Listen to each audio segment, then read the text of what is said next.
بسم اللہ الرحمن الرحیم۔ عزیزان من، آج جولائی 1984 کی 20 تاریخ ہے اور درس قرآن کریم کا آغاز سورہ عبسہ کی آیت 17 سے ہو رہا ہے۔ آپ کو یاد ہوگا کہ اس سورت میں ذکر کشمکش کا چلا آ رہا ہے، اور وہی جو بنیادی کشمکش شروع سے چلی آ رہی ہے، نسلی تفاخر کا حامل طبقہ، امیر طبقہ، اس کا مطالبہ یہی تھا کہ یہ نچلے درجے کے کمینے غریب لوگ جو ہیں، ان کو ہمارے برابر میں لا کے بٹھایا جا رہا ہے، یہ ہمارے لیے ناقابل برداشت ہے، ہم اسے تسلیم کرنے کو تیار نہیں ہیں۔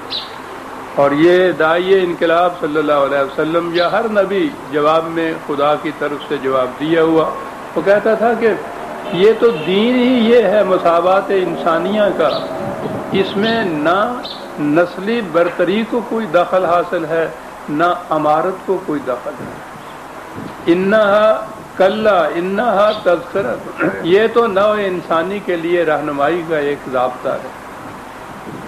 فمن شاء ذکرہ، جو چاہے، جس کا جی چاہے اس سے نصیحت حاصل کر لے۔ اس میں یہ جتنی چیزیں اضافی تم پیش کر رہے ہو ان کا کوئی دخل ہی نہیں ہے۔ اور جب یہ کہا کہ یہ ایک تذکرہ اور ضابطہ حیات ہے، تو ضمناً اس کے متعلق وہ جیسے یہ کہتے ہیں کہ بے ساختہ پن سے یہ بات سامنے لے آئی کہ یہ کیا ہے، یہ ضابطہ جو ہے فی صحف مکرمۃ مرفوعۃ مطہرۃ بایدی سفرۃ کرام بررۃ، کیا بات ہے، جیسے وجد میں آ کے کوئی چیز کہی جاتی ہے نا۔ عربی زبان کے کچھ الفاظ بھی آپ کو یاد ہو تو آپ دیکھیں گے کہ کس طرح والہانہ انداز سے یہ کہا گیا ہے کہ یہ کیا ہے قرآن۔ اور بات تو والہانہ انداز سے ہے، لیکن بہت بڑی سازش جو ہوئی ہے ہمارے ساتھ یا قرآن کے ساتھ یا اسلام کے ساتھ یا دین کے ساتھ، یہاں اس کو بے نقاب کیا گیا ہے۔ سازش یہ تھی کہ قرآن کے متعلق اس امت کے دلوں میں شکوک و شبہات پیدا کیے جائیں، پھر اسے ناتمام کہا جائے، پھر اسے مجمل کہا جائے، پھر یہ کہا جائے کہ اس میں ابہام ہے، یہ خارجی رہنمائیوں کا محتاج ہے۔ یعنی قرآن کے متعلق یہ چیز اگر دلوں میں ڈال دی جائے تو پھر دین باقی رہ ہی نہیں سکتا۔ اور یہ تھی سازش، اور اس سازش میں سب سے بڑی سازش یہ تھی، یہ کہا جائے کہ نبی اکرم صلی اللہ علیہ وسلم قرآن کریم کو مکمل شکل میں، ضابطے کی شکل میں، کتاب کی شکل میں دے کر ہی نہیں گئے۔ یہ منتشر طور پر کچھ کھجور کی ہڈیوں پہ، کھجور کے پتوں پہ لکھا ہوا تھا، کوئی اونٹ کی ہڈیوں پہ لکھا ہوا تھا، وہ کوئی تختیاں تھیں چھوٹی چھوٹی مٹی کی، ان پہ لکھا ہوا تھا۔ تو بھائی اس طرح سے تھا بکھرا ہوا، کہیں ایک جگہ مکمل کتاب کی شکل میں تھا ہی نہیں۔ پھر اس کے اوپر عمارت استوار ہوئی، روایات آئیں۔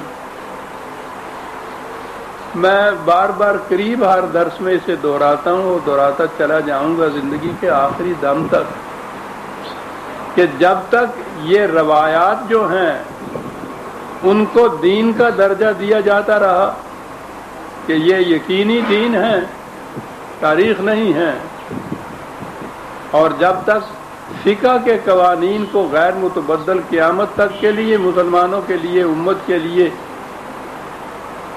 شریعت کا درجہ دیا جاتا رہا غیر متبدل، نہ اسلام قائم ہو سکے گا، نہ دنیا میں کہیں اسلامی مملکت قائم ہو سکے گا۔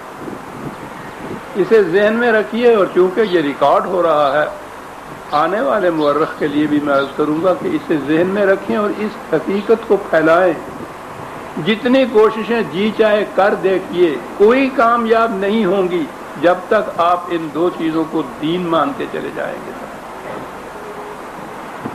اب اس کے لیے روایات آگے آئیں کہ یہ تو تھا ہی نہیں کتاب کی شکل کے اندر، محفوظ نہیں تھا، صحف کی شکل میں نہیں تھا، پھر جمع کرنے کی کوششیں کی جاتی رہیں تب۔ اور ان روایات میں آپ دیکھیں، میں نے لکھا ہے بڑی تفصیل سے اس کے متعلق کہیں تو لکھا ہے کہ حضرت ابوبکر صدیق کے زمانے میں کوشش شروع ہوئی. اسی قسم کی روایات ہیں کہ نہیں حضرت عمر کے زمانے میں شروع ہوئی. پھر آگے آئیں کہ نہیں حضرت عثمان کے زمانے میں شروع ہوئی. یعنی اسی میں اختلاف پہلے شروع کیا. ایک کمیٹی بنائی گئی اور انہوں نے اکٹھا کرنا شروع کیا ان کھجور کے پتوں کو، ان ہڈیوں کو، ان تختیوں کو، اور وہاں سے قرآن مرتب کرنا شروع کیا. اور پھر بعض آیات ملی نہیں، جو میں نے عرض کیا. یہ روایت ہے کہ وہ آیات یہ رجم کے متعلق اور یہ رضاعت کے متعلق کہیں ملی نہیں. مدینے میں بیٹھے ہوئے ہیں، صحابہ سارے موجود ہیں. کہا یہ جا رہا ہے کہ قرآن کے جمع کرنے کے لیے جو کمیٹی بٹھائی، کوششیں شروع ہوئیں، انہیں یہ آیتیں کہیں مل نہیں رہی. دوسری طرف روایت آ رہی ہے کہ یہ جمع کرنے کی کوشش شروع اس لیے ہوئی کہ ایک جنگ میں کتنے 100 حافظ قرآن کے شہید ہو گئے. یہ بھی روایت ہے. اندازہ لگائیے ان روایات کے باہمی تضاد کا. یعنی مختلف تعداد ہے لیکن بہرحال وہ سینکڑوں سے زیادہ ہے کہ حافظ قرآن کے حفاظ شہید ہو گئے ایک جنگ میں. تو اس پہ حضرت عمر نے رضی اللہ تعالیٰ عنہ حضرت ابوبکر صدیق سے کہا کہ یہ سلسلہ رہا تو قرآن کی حفاظت مخدوش ہو جائے گی، اسے کہیں لکھ لینا چاہیے. چلیے یوں ہی مان لیجئے. تو اتنے حافظ موجود تھے مدینے کے اندر کہ ایک جنگ میں اتنے 100-1800 کے قریب بھی تعداد پہنچتی ہے. سینکڑوں کی تعداد میں وہ ایک جنگ میں شہید ہو جاتے ہیں. اتنی تعداد تھی قرآن کے حافظوں کی ان روایات کی روح سے. تو اس کے جمع کر کے لکھنے میں دقت کیا پیش آ سکتی تھی؟ وہ تو ایک حافظ ڈکٹیٹ کرا سکتا تھا. زیادہ سے زیادہ اب آپ کے یہاں 2 حافظ ہوتے ہیں نا. ایک قاری ہوتا ہے یہ تراویحوں میں یا شبینوں میں، ایک سامع ہوتا ہے. کہیں اگر کسی جگہ بھی وہ غلطی کرتا ہے سامع ٹوک دیتا ہے تو بات صاف ہو گئی. تو بھائی یہ 2 حافظ اکٹھے ہو کے اس کو ڈکٹیٹ کرا کے لکھوا سکتے تھے، بھول گئے. اور یہ دانستہ یا اس قسم کے تضادات رکھے ہوئے ہیں روایتوں کے اندر کہ الجھاؤ میں پڑی رہے یہ امت. کمیٹی بیٹھی ڈھونڈ رہے ہیں، آیتیں مل نہیں رہی. اتنے حافظ موجود ہیں، کمیٹی ان حافظوں کی ہونی چاہیے تھی، مل نہیں رہی. ڈھونڈ رہے ہیں. مدینہ منورہ میں جہاں اس طرح سے بقول حضرت عمر کے کہ شہد کی مکھیوں کی طرح گونجتی ہے تلاوت قرآن کی اس شہر کے اندر، وہاں آیتیں مل نہیں رہی. تلاش کرتے کرتے حضرت عائشہ کے پاس رضی اللہ تعالیٰ عنہ کے پاس پہنچ گئے. انہوں نے کہا کہ یہ بیٹے ٹھیک ہے آیتیں تھیں یہ قرآن میں، وہ تھیں ایسے بات کر رہی ہیں روایت کی روح سے جیسے پتہ نہیں 100 سال کے بعد کوئی بات شروع ہو گئی. وہیں بیٹھے ہوئے وہ کہہ رہی ہیں کہ یہ تھیں. پھر کیا ہوا؟ یہ کھجور کے پتے پہ لکھی ہوئی تھی اور ہمارے گھر کے اندر وہاں یہ ایک چارپائی سمجھ لیجیے یا وہاں اس کی پانتی رکھی ہوئی تھی. رسول اللہ صلی اللہ علیہ وسلم کی وفات کے وقت ہم گھر والے تو پریشانی میں الجھ گئے. بکری باہر سین سے رسی توڑا کے اندر چلی گئی اور اس نے جا کے یہ پتہ کھا لیا. ختم ہوا قصہ، وہ کھا گئے. اب اس روئے زمین پر وہ آیتیں ہیں ہی نہیں، موجود ہی نہیں باقی رہی کہ وہ تو کھا گئی. یہ قرآن کے متعلق یہ روایتیں آپ کے ہاں ان صحایا کے اندر موجود ہیں جن کو حدیثوں کی صحیح ترین کتابیں کہتے ہیں. کھا گئے. کیا کریں؟ سب وہ اب جو ہے نہیں تو وہ قرآن میں تو نہیں لکھی جا سکتی. حضرت عمر سے پوچھا گیا، وہ خلیفہ تھے یعنی ان کے زمانے میں غالباً یہ بات ہوئی کہ کیا کریں. انہوں نے کہا ہم تلاوت کرتے تھے رسول اللہ کے زمانے میں ان آیتوں کی. تو بھائی ٹھیک ہے، جب تلاوت کرتے تھے صحابہ موجود تھے اور آپ تو ہیڈ آف دی اسٹیٹ موجود ہیں، آپ کو تو یہ اقتدار بھی حاصل ہے اور اتنے جلیل القدر صحابی ہیں رسول اللہ کے، آپ کہتے ہیں ہم تلاوت کرتے تھے تو قرآن میں داخل کیجئے۔ کہنے لگے نہیں بابا، اعتراض ہو جائے گا کہ عمر نے اپنی طرف سے قرآن میں کچھ داخل کر دیا اپنی طرف سے، پھر کیا کیا جائے کہ جی قرآن میں تو انہیں داخل نہ کیا جائے لیکن حکم انہی کا برقرار رکھا جائے۔ قرآن مجید کی یہ تاریخ ہے آپ کے ہاں، 20 آیات ہیں قرآن کی جو قرآن میں موجود ہیں اور ان کا حکم منسوخ ہو چکا ہوا ہے۔ وہ کاہے کے لیے موجود ہیں؟ تلاوت کے لیے، کیونکہ ایک ایک حرف سے 30 نیکیوں کا ثواب ملتا ہے نا، وہ ثواب کی خاطر رکھی ہوئی ہیں، حکم ان کا منسوخ ہو چکا ہے۔ ایک تو اس قسم کی آیتیں کہ قرآن میں موجود ہے، حکم منسوخ ہے، اور دوسری وہ ہے کہ جن کا حکم چلتا ہے قرآن میں موجود نہیں ہے۔ آپ نے غور کیا کہ گہری سازش کتنی گہری تھی؟ مرکز بنیاد ہے دین کی قرآن کی حفاظت جو خدا نے اپنے ذمے لی، مکمل آخری محفوظ غیر متبدل ضابطہ حیات، اور اس کی تاریخ یہ ہے آپ کے ہاں، اور یہ روایتیں آپ کے ہاں حدیث کی شکل میں صحائح ستہ کے اندر موجود، حدیث کی 6 صحیح ترین جو مجموعے ہیں ان میں موجود ہیں۔ اب کسی کی جرت نہیں ان میں سے نکال دیں۔ یہ ہے قرآن کی کیفیت آپ کے، جو میں نے عرض کیا ہے نا کہ وہ عالم الغیب خدا تعالیٰ، یعنی اس کو تو یہ پتا تھا کہ لوگوں نے یہ کیا کر دیا۔ بات شروع ہوئی انہا تذکرہ، تو بات تو ٹھیک ہے، قرآن ہے، تذکرہ ہے، ختم تھی، ضرورت نہیں تھی۔ یعنی اندازہ لگائیے تو فی صحف مکرمۃ، فی صحف یہاں کہہ دیا کہ یہ صحیفوں کے اندر ہے، وہ تو لکھی ہوئی چیز کو کہتے ہیں مکرمۃ۔ اب قرآن کی خود خدا کی طرف سے جو مصنف ہے اس کتاب کا، وہ لفظ مصنف ہم اپنے استعمال کی روح سے کہہ رہے ہیں، ورنہ وہ تو خالق ہے، خالق سے بھی آگے ہے۔ وہ کہہ رہا ہے اس کے متعلق فی صحف مکرمۃ مرفوعۃ مطہرۃ، اللہ واجب التکریم، شک و شبہ سے بالا تر، مرفوعۃ ہر قسم کی آمیزش سے پاک، مطہرۃ، اور پھر یہ یوں ہی نہیں ایسا ہو گیا، بے ایدی سفرۃ، لکھنے والے وہ، یہ سفرہ یہ عربی زبان کا لفظ ہے، ایک بنیادی معنی تو اس کے ہوتے ہیں کسی چیز کو چمکدار بنا دینا۔ تحریر سے چونکہ محافظ ضمیر انسان کا چمک کر سامنے آتا ہے، اس لیے اس کو بھی سفرہ کے لفظ سے منسوب۔ یہ سفیر جو ہوتا ہے، پھر سفرہ کے معنی سفر جس کو آپ کو کہتے ہیں نا، جرنی جسے کہا جاتا ہے، اس کے معنی دور دور تک کسی بات کو لے جانا، یہ بھی ہوتا ہے، واضح کرنا، چمکدار بنانا، دور دور لے جانا، اور اسی سے سفیر کا لفظ آتا ہے آپ کی مملکت کے پیغام کو دور دور تک پہنچانے والا۔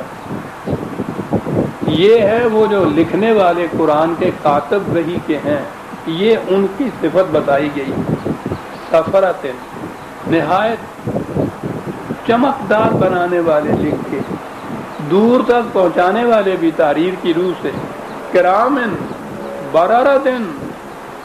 عربی زبان میں نے آپ سے عرض کیا تھا کہ یہ جو لفظ کرم ہے یا کرام ہے، یہ بڑا جامع لفظ ہے۔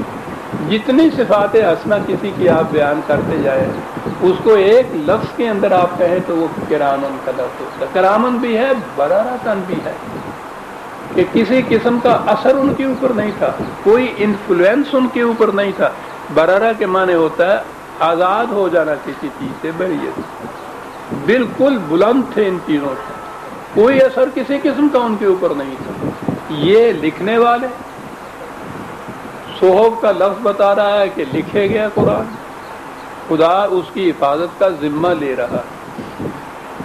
یہ وہ قرآن مجید ہے جو نبی اکرم صلی اللہ علیہ وسلم دے کے گئے امت کو۔ یہ شکوک و شبہات کے یہ دیا ہی نہیں تھا رسول اللہ نے اس شکل میں، ایک تو قرآن کے متعلق شکوک پیدا کرنے کے لیے، دوسری اس کی اور وجہ بھی ہے، اور وہ آج کل سامنے ہمارے آ رہی ہے۔ آپ کو معلوم ہے کہ بہرحال اس عاجز گناہگار کا تو قصور یہ ہے کہ یہ قرآن کو خدا کی مکمل آخری غیر متبدل ضابطہ حیات یہ مانتا ہے، یہ جرم ہے۔ جب کہا گیا کہ صاحب نبی اگر یہ احادیث دین تھیں تو رسول اللہ کو چاہیے تھا کہ انہیں خود مرتب محفوظ کر کے امت کو دے کے جاتے، تاکہ کسی قسم امت میں کسی قسم کا کوئی شک و شبہ نہ رہتا، اختلاف نہ ہوتا، افتراق نہ ہوتا۔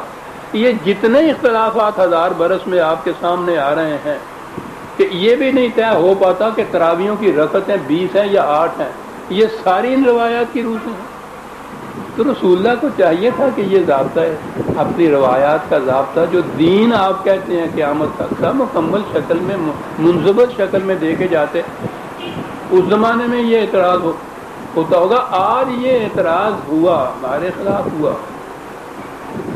کہ تم ثابت کرو کہ قرآن شریف کو حضور مرتب شکل میں دے کے گئے تھے، حضور تو اس کو بھی مرتب شکل میں نہیں دے کے گئے، چل بھائی۔ وہ اس اعتراض کو مٹنے کے لیے کہ حضور حدیث یا روایات کو ضابطے کی شکل میں مرتب شکل میں کیوں نہیں دے کے گئے تھے، جواب یہ دیا جاتا ہے کہ قرآن کو بھی تو آپ ایسے ہی چھوڑ گئے تھے۔ حل بھائی، نہ قرآن کو حضور نے مرتب شکل میں دیا، نہ حدیث کو مرتب شکل میں دیا، نبوت ہو گئی ختم، مارتے رہو ٹکرے۔ ایسی سازش ہے یہ قیامت تک کے لیے آپ کو کسی نقطے پہ جمع ہی نہیں ہونے دیتی۔ یہ جواب آج بھی یہ جواب دیا جاتا رہا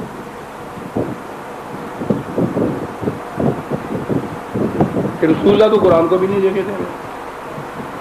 اب جو میں نے کہا کہ صاحب یہ تو پھر آپ کی ان روایات کی روح سے پتہ چلتا ہے کہ نہیں دے کے گئے تھے، تو میں تو یہ کہتا ہوں کہ یہ قابل اعتبار نہیں ہے۔ روایت شروع ہوتی ہے یہی جو ابسا والی روایت یہ مثلا حضرت عائشہ رضی اللہ تعالیٰ عنہ سے مروی ہے، یعنی وہ روایت کرتی ہیں، آگے وہ قصہ بیان ہو جاتا ہے۔ پڑھنے والا یوں سمجھتا ہے کہ جیسے حضرت عائشہ نے بخاری امام سے یہ بات کہی اور آپ نے یہ لکھ لی، اسی طرح سے ہے وہاں حضرت عمر سے مروی ہے، فلاں صحابہ سے مروی روایت ہے۔ یہ 200 سال کے بعد یہ لکھنے والا لکھ رہا ہے، لکھ بھی نہیں رہا، جمع کر رہا اور کہہ رہا ہے کہ یہ حضرت عائشہ حضرت عمر سے مروی ہے۔ یہ مروی آپ کو پتہ کیسے ہو؟ یعنی عوام کو معلوم ہی نہیں ہوتا ان چیزوں کے متعلق کہ کیا کہہ رہے ہیں۔ 200 سال میں آپ سوچ لیجئے کہ کتنے راستے میں راوی آئے ہیں۔ امام بخاری نے جمع کرنی شروع کی، یہ جتنے بھی امام حدیث تھے جمع کرنی شروع کی۔ کیسے؟ یہ پھر کہ بھائی کوئی بات رسول اللہ کی تمہیں معلوم ہو، تو اس نے کہا کہ بھائی تمہیں کیسے معلوم ہے؟ کہ جی میں نے اپنے باپ سے سنا تھا۔ ٹھیک ہے، اور باپ قبر میں چلے گئے۔ پھر انہوں نے کہاں سے سنا تھا؟ انہوں نے جی فلاں سے سنا تھا۔ اب یہ 200 سال تک کی کڑیاں بیان کر رہا ہے یہ بیان کرنے والا، اس نے ان سے سنا تھا، اس نے ان سے سنا تھا، اس نے ان سے سنا تھا، اور آخر میں جا کے اس نے حضرت ابوبکر صدیق سے سنا تھا۔ اب انہوں نے لکھا کہ حضرت ابوبکر صدیق مروی ہیں، اب یہ حدیث آ گئی۔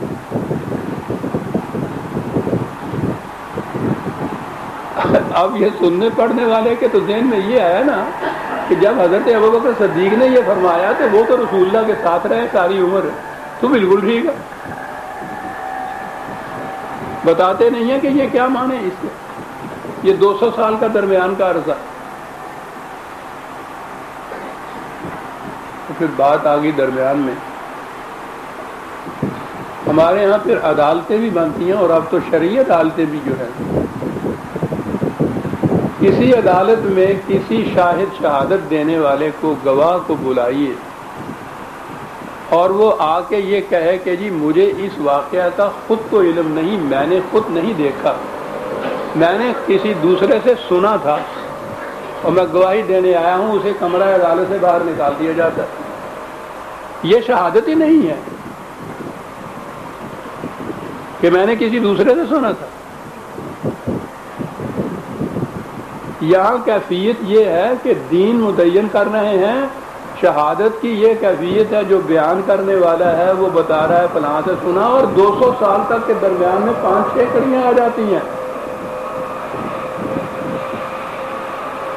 اور اس شہادت کو غیر متغیر دین بنایا جاتا ہے۔ کیا میں یہ رہا تھا کہ جب تک دین میں آپ فائنل اتھارٹی، سند آخر، سند واحد خدا کی کتاب کو نہ مانیں گے، نہ آپ کے اختلافات رفع ہوں گے، نہ دین قائم ہوگا، نہ کوئی مملکت اسلامی بن سکے گی۔ قرآن اسی لیے، یا اللہ تعالیٰ اسی لیے قرآن کو جہاں بھی آتا ہے، یا نہ قرآن کے متعلق یہ ہے جمع ہو، ہمارے ذمے تھا اس کا جمع کرنا۔ قرآن خدا کہتا ہے قرآن میں، خدا کے ذمے تھا جمع کرنا، اور پھر اس کی تعریف بتا رہی ہے کہ کوئی جمع ہوا ہی نہیں تھا، یہ ویسے ہی بکھرا ہوا چھوڑ گیا تھا اور یہ ان لوگوں نے آ کے جمع کرنا شروع کیا۔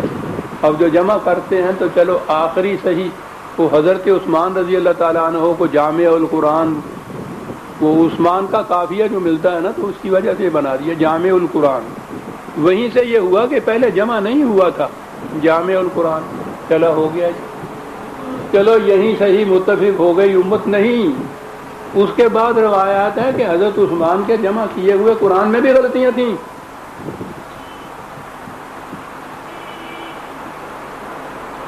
ان سے پوائنٹ آؤٹ کی گئی کہ یہ غلطیاں رہ گئیں، انہوں نے کہا کوئی بات نہیں، بہت بڑی امت ہے، وہ تلاوت سے خود ٹھیک کر لے گی، یعنی آپ نہیں ٹھیک کریں گے، جنہوں نے جمع کیا بقول ان کے، وہ خود ٹھیک کر لے گی۔ یہ شہادات کیا ہیں؟ وضع کی ہوئی یہ روایتیں ہیں، یہ باتیں ہیں جو داخل کی گئی ہیں آپ کے ہاں کی کتابوں میں، کہ آخری جسے آپ صحیفہ کہتے ہیں حضرت عثمان رضی اللہ تعالیٰ عنہ کا، اس پہ تو متفق ہے سنی کم از کم کہ یہ ان کا جمع کردہ قرآن ہے، اس کے متعلق بھی روایات ہیں کہ اس میں غلطیاں رہ گئی۔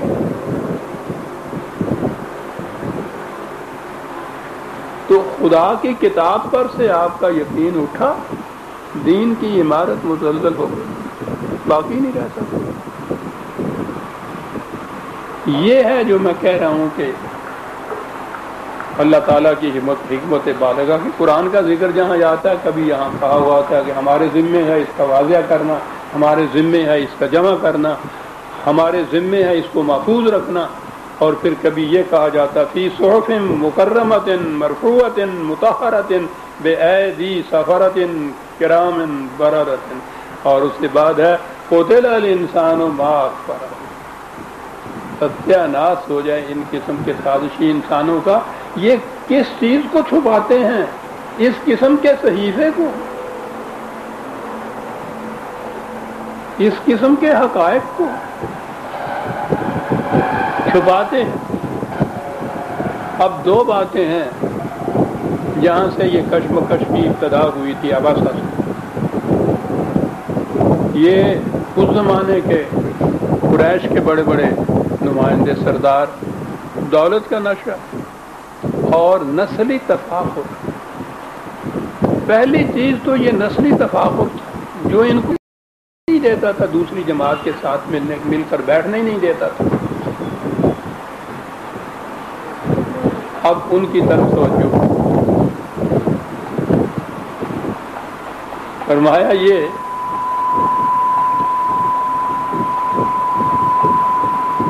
ذرا غور کیجئے گا، قرآن کے اس اعتراض پہ کی بات پھر سمجھ میں آئے گی۔ ایک بچہ کس گھر میں پیدا ہو گیا، اس میں اس کی کیا کاریگری ہے؟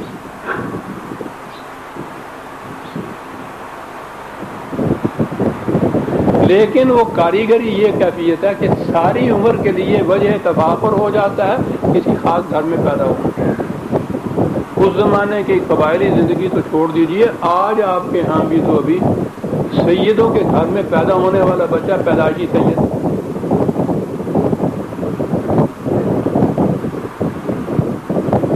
اب یہاں شہری زندگیوں میں تو اب یہ چیز صرف نام کے ساتھ ہی لکھا جاتا ہے۔ کل تک ہمارے ہاں اور اب بھی گاؤں کی زندگی کے اندر تو یہ پوچھو نہیں کہ صاحب سید کے سر کو سلام، غیر سید سیدادی سے شادی نہیں کر سکتا۔ اب بھی یہ کیفیت ہے۔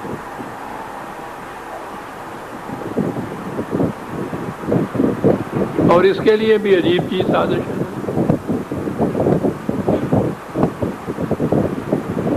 سید کے خلاف عدالت میں دعویٰ دائر کیا ہوا ہے، وہاں یہ مدعی اس کو مدعا علیہ کو جھوٹا ثابت کر رہا ہے، بے ایمان ثابت کر رہا ہے، اور اس دوران میں باہر نماز کا وقت ہوتا ہے تو آل محمد پہ درود بھیج رہا ہے، یعنی وہاں آل محمد کے ساتھ یہ کر رہا ہے اور درود سلام بھیج کے پھر عدالت میں جا کے پھر اسے کہتا ہے تو بڑا بے ایمان ہے۔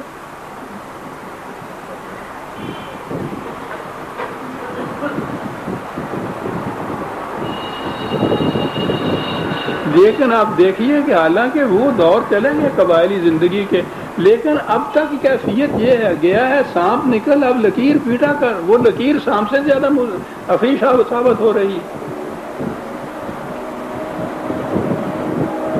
آپ کو یاد ہے میرا خیال ہے طلوع اسلام میں بھی لکھا ہوا تھا،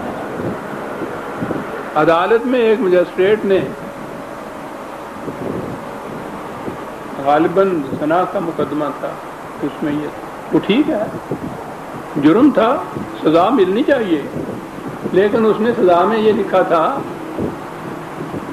کہ اس نیچ ذات کے کمہار نے یا تیلی نے ایک سیدادی سے یہ کچھ کیا، اس لیے دگنی سزا ملنی چاہیے۔ ملاحظہ فرماؤ، یہ کیفیت ہے ابھی تک نسلی تفاخر۔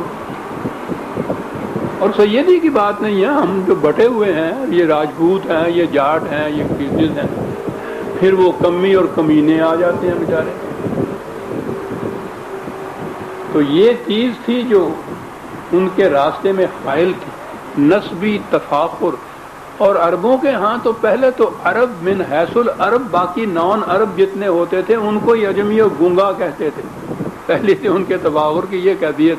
پھر عربوں کے ہاں بھی یہ قبائل میں سے یہ قبیلہ قریش کا، قریش میں سے بھی بنی ہاشم کا، اللہ اکبر، خدا ہو جانے والی بات کی معذرت، تو یہ تھے جن کے ساتھ نبی اکرم صلی اللہ علیہ وسلم کا ٹکراؤ تھا۔ اور میں سمجھتا ہوں کہ اللہ تعالیٰ نے جو انتخاب کیا ہے حضور کا، اسی عرب میں سے، اسی قریش میں سے، کسی بنو ہاشم میں سے، اور بنو ہاشم میں بھی یہ خاندان جو یہ عبد المطلب کا تھا بہت بلند خاندان مانا جاتا تھا، اس کے ایک فرد کو چنا جو یہ کہتا ہے کہ نسلی تفاخر بالکل باطل ہے، ہر انسان دوسرے انسان کے برابر ہے۔ اگر یہ معاذ اللہ وہاں کے کسی پست قبیلے کے یا پست گوت یا ذات کے فرد ہوتا اور یہ کہتے تو ہارے کہتا کہ اپنے آپ کو بڑا بنانے کے لیے کہہ رہا ہے، اتنا بڑا جو ہے ان کے نقطۂ نگاہ سے جس سے اونچا نسلی تفاخر والا کچھ شخص ہو نہیں سکتا، وہ یہ اعلان کر رہا ہے۔ اب انہیں یہ کہہ رہا ہے کہ جو نسلی تفاخر کی بنا پہ کہہ رہے تھے کہ یہ اس کو کیوں یہاں بیٹھنے دیا، یہ تو کمینہ ہے، کہا کبھی سوچا بھی یہ ہے کہ من ای شین خلقہ، کہ تمہاری پیدائش اور تمہاری تخلیق کس چیز سے ہوئی ہے؟ پیدائش کے اعتبار سے ہی اپنے آپ کو بڑا کہہ رہا تھا نا، کس چیز سے ہوئی ہے؟ من نطفۃ، اور ہر انسانی بچے کی پیدائش اسی مادہ سے ہوتی ہے۔ کہنے لگا یہاں ہے نا ابتدا، یہ جو آگے جا کے خلقہ فقدرہ، پھر اس کو متشکل کیا، شکل دی، تناسب درست کیا اس کا، بچہ بنا، انسان بنا، کہا ابتدا تو اس جرثومے سے ہوئی نا. وہ جرثومہ تو سید نہیں تھا، قریش نہیں تھا، بنو ہاشم نہیں تھا، بنو مطلب نہیں تھا، اس جرثومے سے یہ ہوئی. اور ہر انسانی بچے کی پیدائش اسی سے ہوئی. تو یہ بات وجہ تفاخر کیا ہوئی؟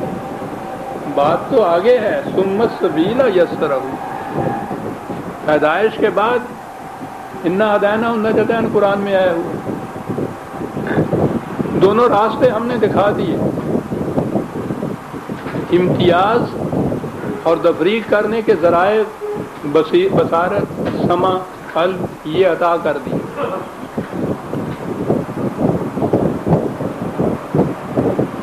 اب اس کے بعد اما کافرن و اما شکور، اما شکورا، خود فیصلہ کر لے خود کہ کون سا راستہ اس میں اختیار کرنا ہے. اس میں اس بات کو کیا دخل ہے کہ پیدائش کے اعتبار سے یہ سید ہے، یہ گمہار ہے، یہ جاٹ ہے، یہ قریش ہے، یہ بنو ہاشم ہے. یہ ساری چیزیں برابر سب کے اندر ہیں. ہر انسان کی پیدائش اسی طرح سے ہوتی ہے. یہی سمع و بصارت ہر ایک کو ملی ہوئی ہوتی ہے. دو راستے ہر ایک کے سامنے ہوتے ہیں. جس کا جی چاہے صحیح راستہ اختیار کر لے. ثم السبیل یسرہ، اور زندگی گزار کے یہ تبھی زندگی، ثم اماتہ فاخبرہ، تبھی زندگی گزارنے کے بعد ہر انسان کا وہ بڑا سید ہے یا وہ کمی ہے، وہ اسی طرح سے مر جاتا ہے اور دونوں کو قبر میں اتار دیا جاتا ہے. وجہ افتخار جو تم لیے پھرتے ہو یہ کہا جا رہا ہے قریش کے اس نمائندے سے، وہ ہے کیا؟ ذرا بتاؤ تو صحیح، کس مقام پر دونوں میں فرق آتا ہے؟ پیدائش ایک جیسی، زندگی دونوں کی، موت ایک جیسی، قبر میں چلے گئے.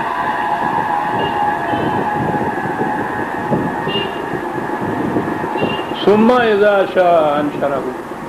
میں یہ عرض کروں کہ جیسا میں کہتا چلا آ رہا ہوں، ان کا تعلق انسان کی ایک فرد کی زندگی سے بھی ہے، قوم کی زندگی سے بھی، کہ قوموں کی بھی یہ حالت ہوتی ہے، ابھرتی ہیں، پھر زوال پذیر ہو جاتی ہیں، پھر قومیں مر جاتی ہیں، مردہ قومیں، حتیٰ کہ ایسی قومیں جن میں پھر زندہ ہونے کی صلاحیت نہیں ہوتی، اور ایسی بھی جن میں زندہ ہو جانے کی صلاحیت ہوتی ہے.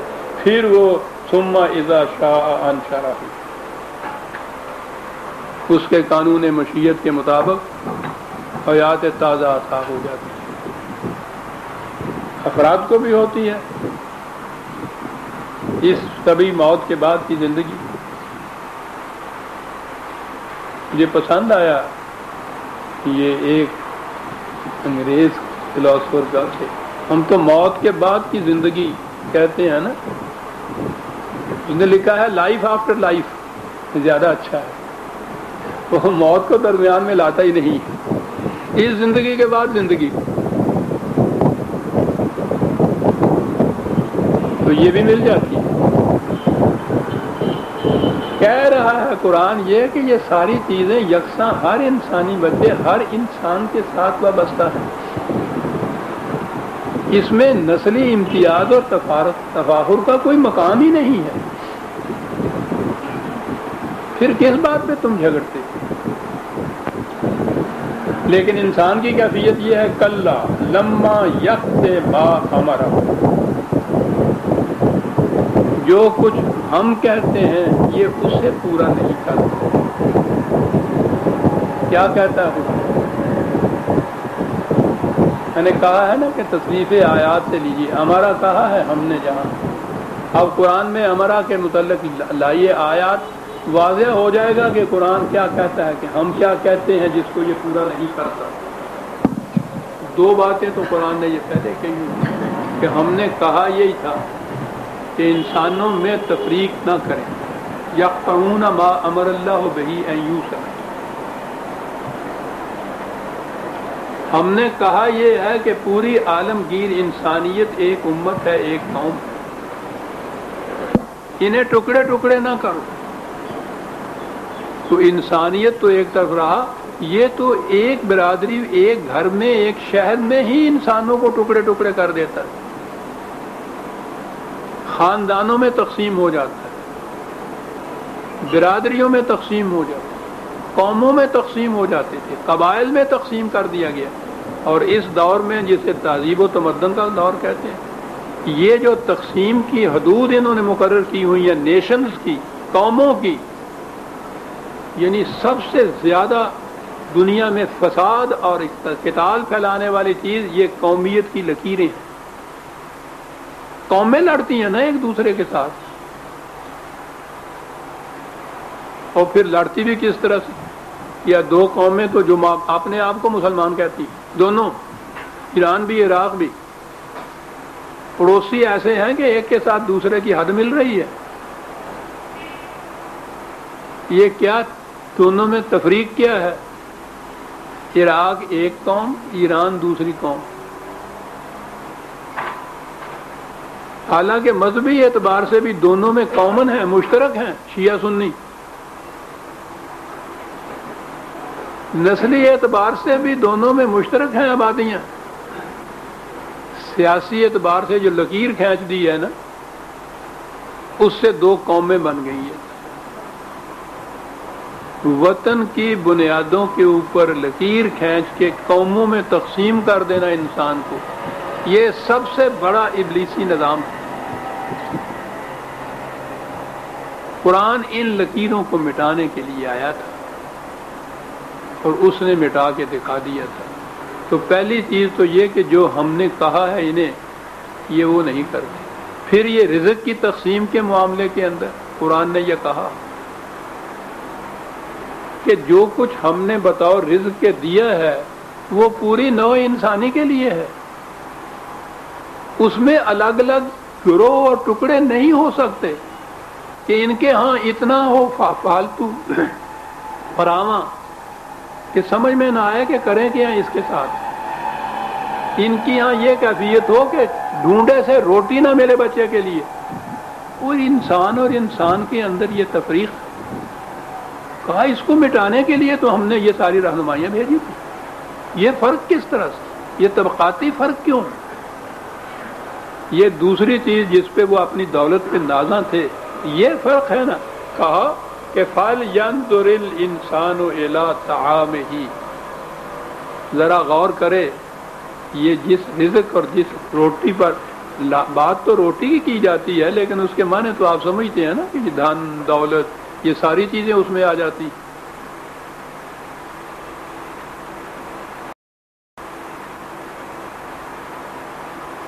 کہا کبھی اس پہ بھی غور کیا ہے کہ اس میں تمہاری اپنی کاریگری کتنی ہے؟ انا سببنا الماء سبا.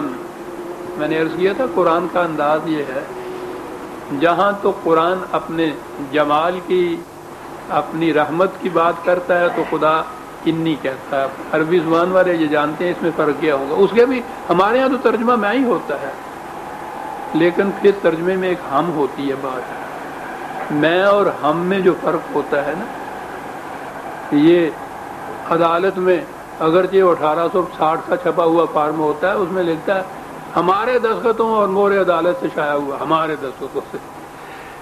آیت حاکمہ جو ہوتی ہے وہ ہم کہتے ہیں. جس مقام پہ خدا نے انسان کے مقابلے میں اپنی ان چیزوں کو بیان کرنا ہوتا ہے نا کہ اس میں تمہارا دخل نہیں ہے، یہ ہمارا ہے، وہ نام وہاں لاتا ہے. انا سببنا الماء سبا ثم شققنا الارض شقا، وہی نام آ رہا ہے. فانبتنا فیہا حبا وعنبا وقضبا وزیتونا ونخلا وحدائق غلبا وفاکہۃ وابا. کہا یہ کھانے کی چیز، روٹی جسے آپ کہتے ہیں، جو چیز بھی پیدا ہوتی ہے جس پہ پرورش کا انحصار ہے انسانیت کا، کہا اس کی بنیادیں ذرا دیکھو تو صحیح. پانی پہ دار و مدار ہے اولی. زمینیں بنجر ہو جاتی ہیں وہاں اگر بارش نہ ہو یا پانی کا انتظام نہ ہو. کہا یہ جو تم بڑے بڑے دولت مند بنے پھرتے ہو، ذمہ دار بنے پھرتے ہو، تم پانی برساتے ہو یا ہم برساتے ہیں؟ یہ یاد دیکھا نا، ہم کہاں آیا ہے؟ یہ کون برساتا ہے پانی؟ پھر اس پانی کے بعد زمین میں ٹھیک ہے ہمارے قانون کے مطابق بیج صرف تم ڈالتے ہو، زمین کو شک کر کے اس بیج میں سے کومپل کون نکالتا ہے، کومپل کو پھر پروان چڑھا کے پودا کون بناتا ہے،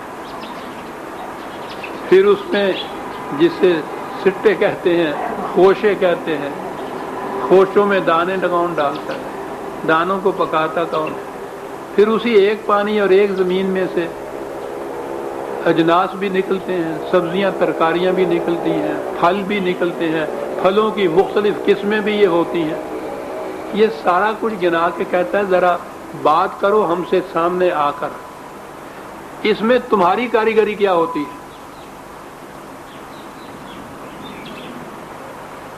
تم تو گندم کے بیج سے جو نہیں اگا سکتے، جو کے بیج سے گندم نہیں پیدا کر سکتے،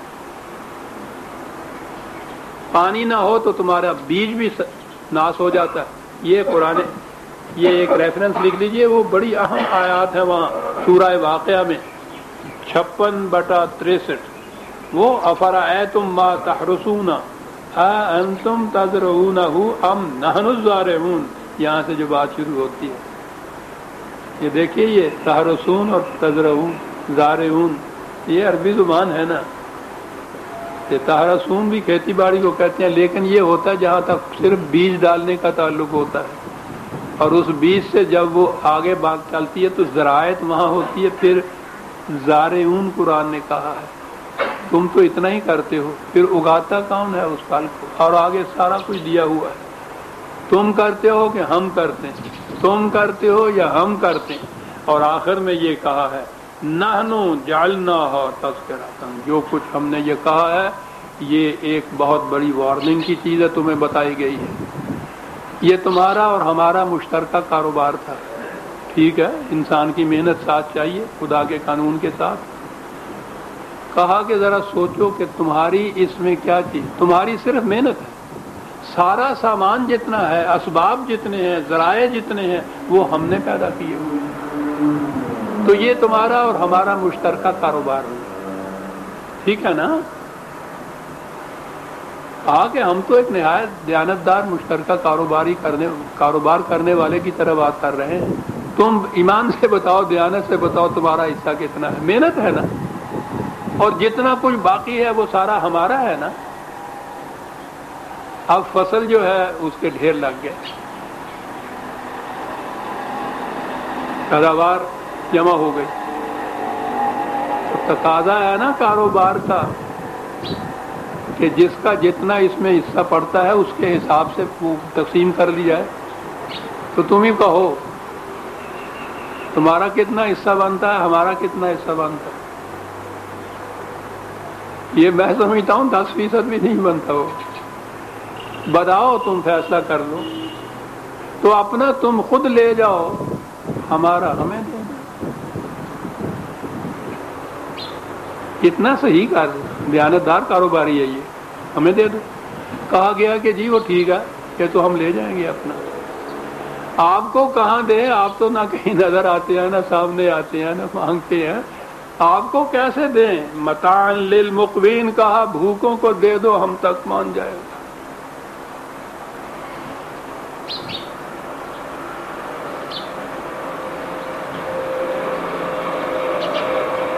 کہتے ہیں کہ قرآن کا معاشی نظام کیا ہے، قرآن کا یہ معاشی نظام ہے، اور اس کی اگلی آیت ہے فَسَبِّحْ بِاسْمِ رَبِّكَ الْعَظِيمِ، کہا یہ چھوٹے پیمانے کے اوپر ربوبیت نشو و نما کا سامان ہر ایک کرتا ہے، اپنے اپنے خاندان تک، اپنی ذات تک، اپنے خاندان تک زیادہ سے زیادہ، کہا کہ خدا کی ربوبیت عظمیٰ جو ہے اس کے لیے کوشش کرو اور جد و جہد کرو، یہ ہے جو ہم چاہتے ہیں، اور آپ کے ہاں یہ اب سبح باسم ربک العظیم ایک ہے کہ یہ رہ گئی، رکوع جا کے تسمیہ پھیرنا، کوئی نہیں دیکھتا کہ کہاں آیت آئی ہے، یہ وہاں آئی کیوں ہے، یہ آیت کہ اپنے گھر بار والوں کے بھوکوں کو تو تم کھلاتے ہو، یہ ربوبیت یہ بھی ہے، یہ ربوبیت صغریٰ ہے، چھوٹے پیمانے پہ ہے، ہم یہ کہتے ہیں فَسَبِّحْ بِاسْمِ رَبِّكَ الْعَظِيمِ، عظیم ربوبیت یہ ہے کہ اس میں پوری انسانیت کو شامل کر لو، واقعتاً و حقاً، اور آگے بات یہی واضح کر دی، متاع لکم ولانعامکم، یہ کم پوری انسانیت کے لیے، یہ تمہارے لیے بھی۔ میں نے متاع کا معنی پچھلے درس میں یا اس سے پہلے درس میں بتایا تھا، مسافر کے لیے زاد سفر کو کہتے ہیں، جس میں کوئی چیز کم بھی نہیں ہوتی کہ سفر میں ضرورت پڑے اور اس کے پاس نہ ہو۔ کیا لفظ ہیں قرآن کے، عربی زبان کے، اور مسافر ضرورت سے زیادہ اٹھاتا بھی نہیں ہے، وہ بوجھ بن جاتا ہے۔ وہ تو غالباً ذوق نے پرانے زمانے میں کیوں اتنا گراں بار ہے، جو زاد سفر بھی اے راہ روے ملک آدم اٹھ نہیں سکتا۔ گراں بار نہیں ہوتا مسافر، ضرورت سے کم بھی نہیں ہوتا، ضرورت سے زیادہ بھی نہیں ہوتا، بنیادی اصول ہے قرآن کے معاشی نظام کا۔ اور متاع لکم، کم میں پوری انسانیت ہے، ولانعامکم، کہا یہ تھا جو ہم نے کہا تھا۔ اور تم آج ان غریبوں کی محنت کو غصب کر کے سمیٹ کر شام کی طرح اس پہ بیٹھے ہوئے ہو، اور اسی چیز کو اپنے لیے وجہ تفاخر کہہ رہے ہو۔ تمہیں شرم آنی چاہیے، ڈاکو ہو تم، قذاق ہو تم، اسی غریب کا جس کے لیے کہتے ہو کیوں آ بیٹھا ہے، اس کی اور انہی جیسوں کی محنت کے محاصل سے تو تم یہ کچھ بنے تھے، ورنہ تمہیں تو تم کے سوا کوئی کچھ نہ کہتا تھا۔ جناب ہم نے بنایا، حضور ہم نے کیا، ان کے بنائے ہوئے ہو تم۔ کیا بات عباسہ سے شروع ہوئی اور کہاں جا کے ختم ہو رہی ہے۔ کہا تم یوں نہیں ماننے والے، ہمیں پتا ہے، بڑی نخوت ہے، بڑا تکبر ہے، اٹھ کے چلے جاتے ہو۔ وہاں ہے سورہ مدثر میں دیکھا تھا نا، جواب نہ بن پڑا تو اس نے پھر ماتھے پہ انگلی ڈالی، نہایت تکبر سے منہ پھیر کے چلا گیا، اور کہہ گیا کہ وہی پرانے لوگوں کی باتیں ہیں جو سنائی جا رہی ہیں۔ کہتا ہمیں پتا ہے، یوں نہیں راستے آنے۔ اس کے بعد پھر اگلا مرحلہ آئے گا اس انقلاب کا۔ یہ تو ہے نہیں کہ ہم وعظ و نصیحت کر کے چپکے سے بیٹھ جائیں گے۔ فَإِذَا جَاءَتِ الصَّاخَّةُ، ہمارے ہاں تو ترجمہ و تفسیروں کے اندر میں نے عرض کیا نا کہ یہ چیزیں اب قیامت کے لیے اٹھا رکھتے ہیں کہ وہاں یہ چیز آئے گی۔ ساخت، ان پوچھو نہیں کہ یہ عربی زبان کا لفظ کیوں چنا قرآن نے۔ اس زمانے میں لڑائیاں تلواروں کی ہوتی تھی، لوہے سے ہوتی تھی۔ یہ جو تلوار کی جھنکار ہوتی ہے نا، اسے ساخہ کہتے ہیں۔ کہ اس کے بعد پھر وہ مرحلہ آئے گا جہاں تلوار پہ تلوار، لوہے پہ لوہا پڑے گا اور اس کی جھنکار پیدا ہوگی۔ وہاں آ کے پھر تم صحیح راستہ اختیار کرو گے۔ میں نے بہت کوشش کر دیکھی، تم نہیں مان رہے۔ طاقت ان کا آئے گا، کیا ہوگا اس دن؟ اب جنگ کا نقشہ کس طرح سے کھینچا گیا ہے۔ یوما یفر المرء من اخیہ وامہ وابیہ وصاحبتہ وبنیہ، اس دن اتنی افراتفری، نفسا نفسی، آپو تاپی جنہوں کہنے یہ پڑ جائے گی کہ بھائی بھائی کو چھوڑ دے، ماں باپ کو بیٹے چھوڑ دیں، خاوند بیوی کو چھوڑ دے گا، بچے ماں باپ کو چھوڑ دیں گے، ماں بچوں کو چھوڑ دے گی۔ خدا محفوظ رکھے اس قسم کا کہ جنگ کی صورت یہاں تو نہ پیدا ہو، ہم نے ابھی تک دیکھی نہیں ہے۔ اب یہ جو جنگیں وہاں ہو رہی ہیں ان کے اندر جتنا کچھ وہ ٹی وی وغیرہ پہ آ رہا ہے، اس میں آپ دیکھ رہے ہیں کہ کس طرح یہ بھیانک نقشہ کھینچ رہا ہے قرآن۔ افراتفری، ہر ایک نفسا نفسی، قرآن کہتا ہے اس تفصیل کے بعد لِكُلِّ امْرٍ مِّنْهُمْ يَوْمَئِذٍ شَأْنٌ يُغْنِيهِ، ہر ایک اپنی اپنی مصیبت میں مبتلا ہوگا، کوئی کسی دوسرے کو پوچھے گا نہیں، کسی کی مدد نہیں کر سکے گا۔ کہا یہ ہو جائے گی کیفیت تمہاری، کیوں وہاں تک پہنچتے ہو، کیوں مجبور کرتے ہو وہاں تک ہمیں پہنچانے کے لیے؟ اس سے پہلے بات کیوں نہیں مان لے؟ کہا پھر اس کے بعد جو اس کا نتیجہ نکلے گا، وجوہ یومئذ مسفرۃ ضاحکۃ مستبشرۃ، کیا بات ہے، کچھ چہرے وہی مسفرۃ آ گیا وہ سفر والی، چمکدار ہوں گے، حشاش و بشاش ہوں گے، خوشگوار ہوں گے، کامیاب ہونے والے. وجوہ یومئذ علیہا غبرۃ ترہقھا قترۃ، اور کچھ چہرے ایسے ہوں گے جن پر گرد و غبار پڑی ہوئی ہوگی. گرد و غبار ایسی جو سیاہی ہوگی جو ان کے خد و خال تک کو ڈھانک لے گی. روح سیاہ ہوں گے، وہ ناکام ہوں گے، محکوم ہوں گے، ذلیل ہوں گے. یہ کیفیت ہو جائے گی تمہاری. کون ہیں یہ لوگ جن کی یہ کیفیت ہوگی؟ چہرے گرد و غبار سے ہی نہیں، سیاہی سے ہٹے ہوئے، روح سیاہ، نادم، شرمسار، ذلیل، محکوم. کون ہے یہ؟ اولئک هم الکفرۃ الفجرۃ. کیا بات ہے! دو لفظوں میں باطل کا نظام اور اس نظام کے علم بردار جو مجرم ہیں ان دونوں کی خصوصیات بتا دے. کفرتن، جو کچھ ملا اس کو چھپا کے رکھنے والے. وہ ربوبیت عظمیٰ وہ والے نہیں، وہ تو ہر چیز کو پھیلا کے رکھے گا نا، سامنے رکھے گا نا. نہیں، جو ملا ہے چھپا کے رکھا. اور چھپا کے رکھنے کی تو ہمارے دور میں نئی نئی اصطلاحیں آتی ہیں. مصیبت، کالا دھن جس کو کہتے ہیں، یعنی وہ اتنے چھپائی ہوئی اپنی دولت چھپائی ہوئی مصیبت بنی ہوئی ہوتی ہے. قسم قسم کے اب وہ ٹیکنیک اور طریقے وہ کوشش کر رہے ہیں کہ وضع کیے جائیں کسی طرح سے وہ کالا سفید ہو جائے. یہ قرآن نے کالا اور سفید دو قسم کے چہرے بتائے ہیں. یہاں ہمارے دور میں دھن کی دو قسمیں ہو گئی، اور دھن کی کیا ہوں گی، دھن والوں کی دو قسمیں ہو گئی. عذاب میں مبتلا ہے یہ کالے چہرے والے جسے قرآن کہتا ہے. کون ہے؟ کفرتن، جنہوں نے اوپن منی نہیں رکھی تھی، کھلا ہوا دولت نہیں رکھی ہوئی تھی، چھپا لیا ہوا تھا. جو ملا دبا کے بیٹھ گئے. اور اگلی بات ہے فجرتن. فجرہ کے معنی ہوتا ہے ڈس انٹیگریٹ کر دینا، ٹکڑے ٹکڑے کر دینا، الگ الگ کر دینا.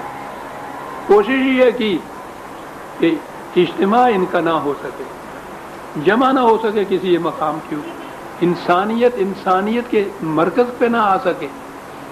ٹکڑے ٹکڑے ان کو کر کے رکھ دیا. جو ملا دبا کے رکھ دیا، ان کو ٹکڑے ٹکڑے کر دیے کہ متحدہ محاذ نہ بنا دیں ہمارے ہاں. یہ وہ لوگ تھے جن کی آج یہ کیفیت ہوئی، لیکن ہوئی اس جنگ کے بعد ہوئی. اس سے پیشتر اتنا عرصہ ہم کوشش کرتے رہے کہ یہ صحیح راستے پہ آ جائیں، یہ نہ آئے. یہاں آنے کے بعد پھر وہ مساوات انسانیہ قائم ہوئی جو قرآن کا دعویٰ تھا اور پروگرام تھا. سورہ عبس آج اختتام پہ پہنچ گئی. آئندہ اتوار کو ہم، آئندہ درس کو ہم سورہ تکویر کو لیں گے. اذا الشمس کورت واذا النجوم خطفرت واذا الجبال سیرت واذا العشار عطلت. کیا بات ہے! کس طرح سے تھمتھماتی ہوئی، دلدلاتی ہوئی طوفان آمیز آیات کے الفاظ ملاحظہ فرماؤ. اب دیکھیں گے کہ کیا کہہ رہا ہے قرآن کے. ربنا تقبل منا انک انت السمیع